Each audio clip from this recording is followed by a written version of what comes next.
Hello and welcome back to the channel. My name is Samantha Tabiramu, a nurse, and today's topic is all about understanding and managing blood pressure. High blood pressure or hypertension is often called a silent killer because it goes unnoticed for so many years, yet it is one of the leading risk factors for heart disease, stroke, and kidney damage. So in this video today, we are going to discuss what is blood pressure, how does it affect our bodies, how do you know that you have high blood pressure, what are the risk factors, and what is the prevention and management of hypertension. So let's get started. In simple terms, blood pressure is the force of blood pushing against the walls of your arteries when your heart pumps.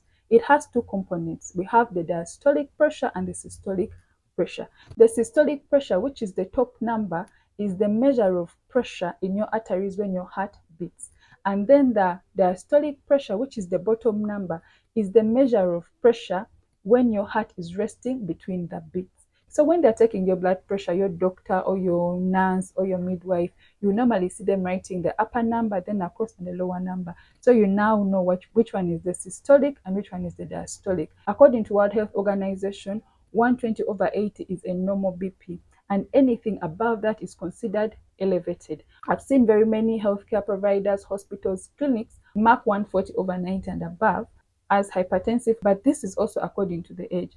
BP and age go together, because now to me, if a person comes in who is a 60-something-year-old and their BP is 130, maybe 8 over maybe 84, I will not be so alarmed, because as you're growing also your BP tends to increase. However, say if maybe an 18, 19 or 20-year-old came in with the same BP or higher than that, that would be alarming to me. I would have to find out, have they come in running? Do they have any other underlying health condition? Are they anxious? Are they scared? Because some people come to the hospitals and they're anxious. Are they do they have unhealthy habits? So when it comes to BP, before concluding that you are an hypertensive patient, please first consult your healthcare provider. So let us look at some of the organs that are affected by high blood pressure or hypertension. We start with the heart. The heart is the center of your circulatory system. It pumps blood to supply oxygen and nutrients throughout the body and removing carbon dioxide and other wastes. So high blood pressure makes the heart work harder to pump blood, and this can lead to an enlarged heart.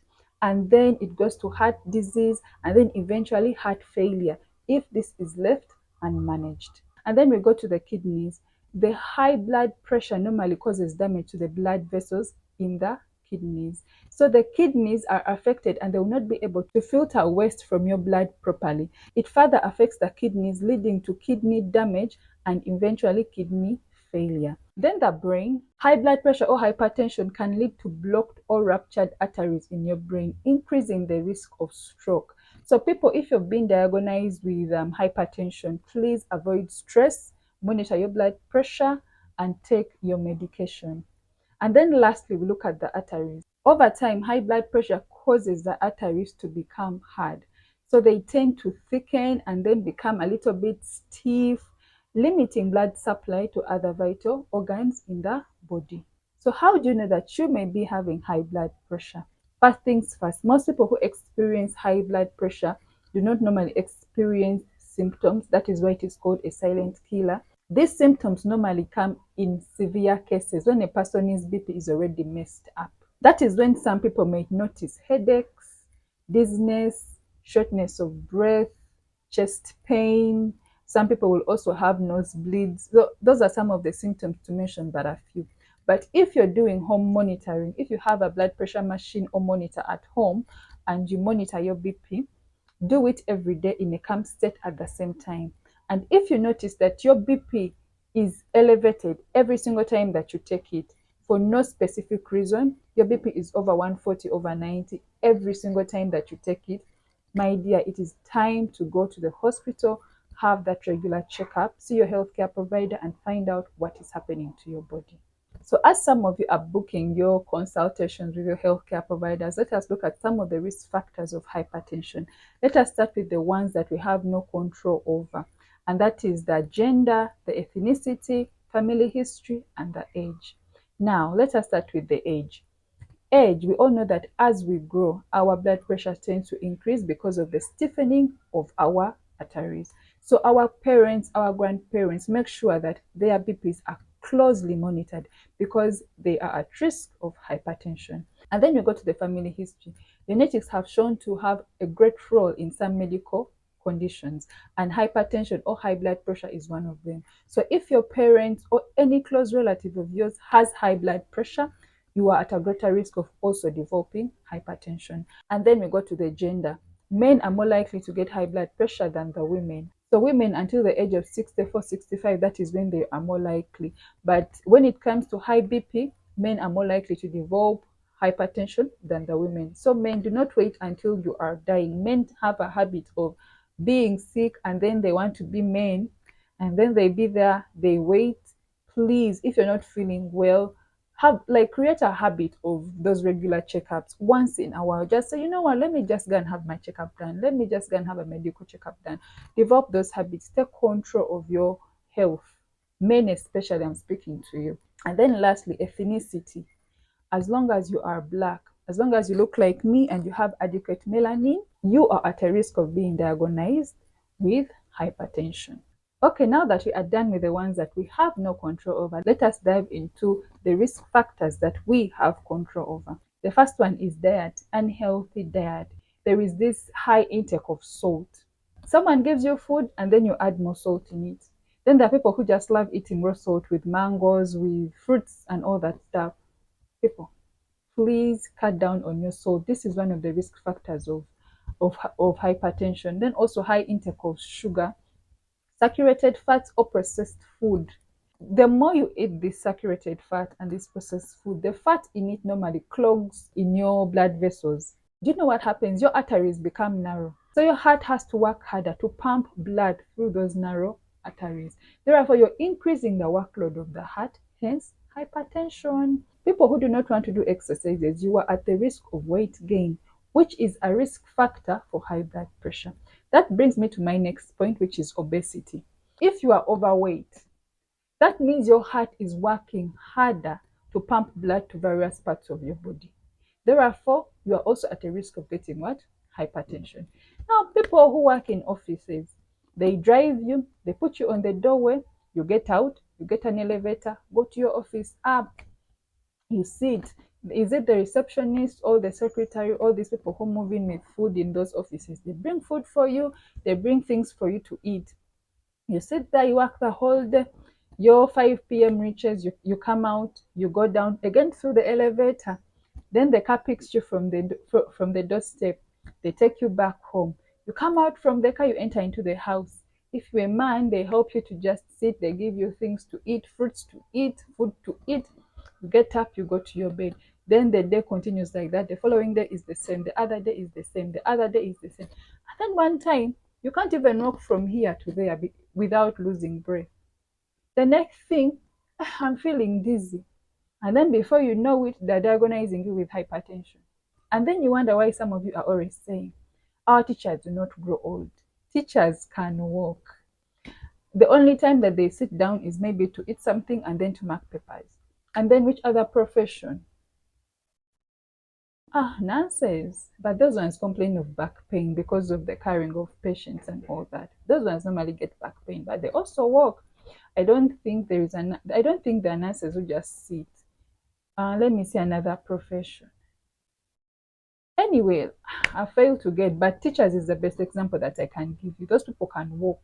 My next point is stress. So people who have anxiety and emotional stress, this also contributes to high blood pressure because of the increased adrenaline and cortisol levels. Then lastly, smoking and alcohol intake. Excessive alcohol intake contributes to hypertension. And then smoking. People who smoke shisha thinking it's so cool. People who smoke tobacco. People who also smoke marijuana. These chemicals damage the blood vessels. So what they do is they narrow the blood vessels. And I've already told you, when the blood vessels are narrowed, your heart is going to work harder to pump blood through them.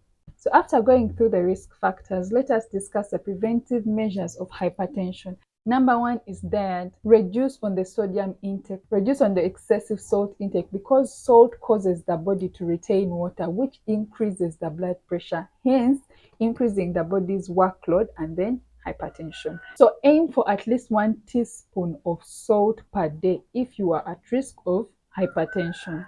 Emphasize fruits, vegetables, lean proteins, whole grains, low fat dairy, because these foods are rich in magnesium, potassium, and calcium, which help to lower the blood pressure. Also, make sure that you're taking good sources of potassium, such as bananas, oranges, spinach, potatoes, beans, because the potassium helps to balance out the sodium in your cells. Then last, we look at the fats, the saturated fats and the processed foods. With the processed foods, I'm not saying that you stop eating them, but you can eat them once in a while. When it comes to the saturated fats, replace the saturated fats with the healthy fats. For example, you can use olive oil, you can use pumpkin seeds, you can use nuts, you can use avocado, you can use fish, as this helps to protect your heart. Remember, we said that the fats, the saturated fats, they clog your arteries and narrow them out. So if you use healthier fats, you're actually protecting your heart. We go to regular exercises. Exercises help to lower the blood pressure and manage hypertension by widening the blood vessels so blood can easily pass through. Now, exercises like cycling, jogging, swimming, dancing, walking are excellent choices. But remember that if you are not into exercises or you're not a fitness person, take exercises slow. Take it one step at a time. Do not go on these rampant things of I'm losing 100 kgs in 2 weeks, in 1 week. You're going to hurt your body. You're going to hurt yourself. And also, small changes like just taking the stairs or walking during these lunch breaks can make a big difference.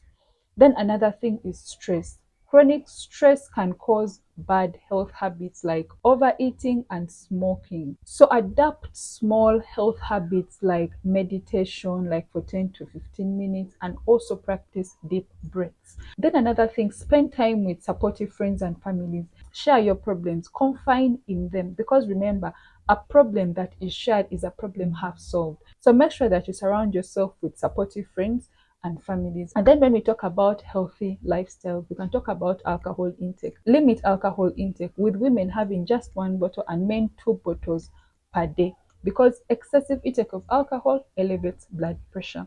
And then when it comes to smoking, just quit smoking.